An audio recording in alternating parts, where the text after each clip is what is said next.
Hai, gengs ekonomi. Pernah nggak sih kalian mikir, kenapa harga barang bisa naik turun, atau kenapa pemerintah ngasih bantuan waktu krisis?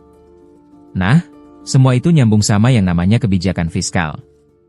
Jadi, kebijakan fiskal tuh sederhananya adalah cara pemerintah ngatur uang negara biar ekonomi tetap stabil. Gimana caranya? Lewat pajak dan pengeluaran pemerintah. Pajak itu sumber uangnya, kayak pemasukan dari rakyat buat negara. Pengeluaran pemerintah itu pengeluarannya, kayak gaji PNS, pembangunan jalan, atau subsidi. Dan semua itu dirangkum dalam APBN alias Anggaran Pendapatan dan Belanja Negara. Ibaratnya, APBN tuh kayak financial plan-nya Indonesia. Berapa kita dapat, berapa kita keluarin, dan buat apa aja. Kalau dikelola dengan baik, ekonomi bisa stabil dan masyarakat sejahtera. Tapi kalau boros, ya, bisa defisit, gengs. Sekarang, geser dikit ke dunia uang dan bank. Kalau kebijakan fiskal dipegang pemerintah, maka kebijakan moneter dipegang sama bank sentral. Di Indonesia ya tentu aja Bank Indonesia, BI. Tujuannya? 1. Menjaga stabilitas nilai uang dan harga. Caranya lewat beberapa instrumen, kayak suku bunga. Makin tinggi suku bunga, orang jadi malas minjem uang, ekonomi bisa melambat tapi inflasi terkendali. Cadangan kas, BI bisa ngatur seberapa banyak uang beredar lewat simpanan wajib bank.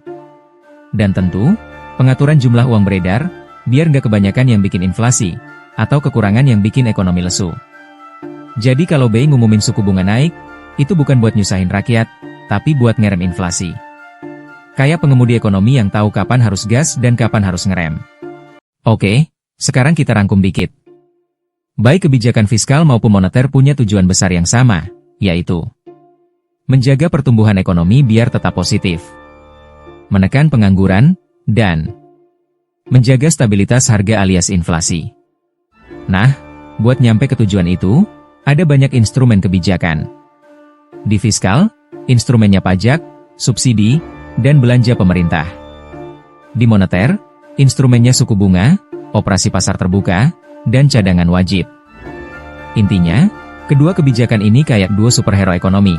Satu ngatur uang rakyat, fiskal, satu ngatur uang beredar, moneter. Kalau mereka kompak, ekonomi stabil.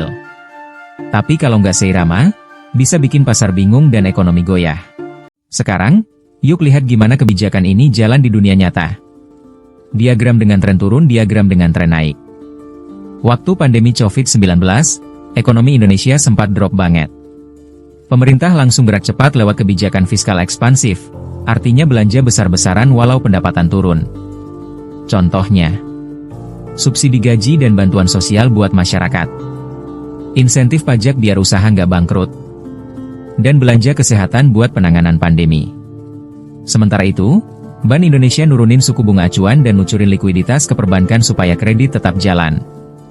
Hasilnya, meskipun ekonomi sempat minus di 2020, Indonesia berhasil balik tumbuh positif di 2021. Pompa konveti. Dari sini kita belajar, kolaborasi kebijakan fiskal dan moneter itu krusial banget buat ngejaga ekonomi tetap waras di masa krisis. Jadi, teman-teman, kebijakan ekonomi makro itu bukan teori doang. Ini nyata banget pengaruhnya di hidup kita, dari harga bakso sampai peluang kerja. Ingat, ekonomi itu bukan cuma angka, tapi juga tentang cara negara menjaga keseimbangan kehidupan rakyatnya. Stay curious, tetap kritis, dan yuk belajar ekonomi dengan cara yang lebih fun.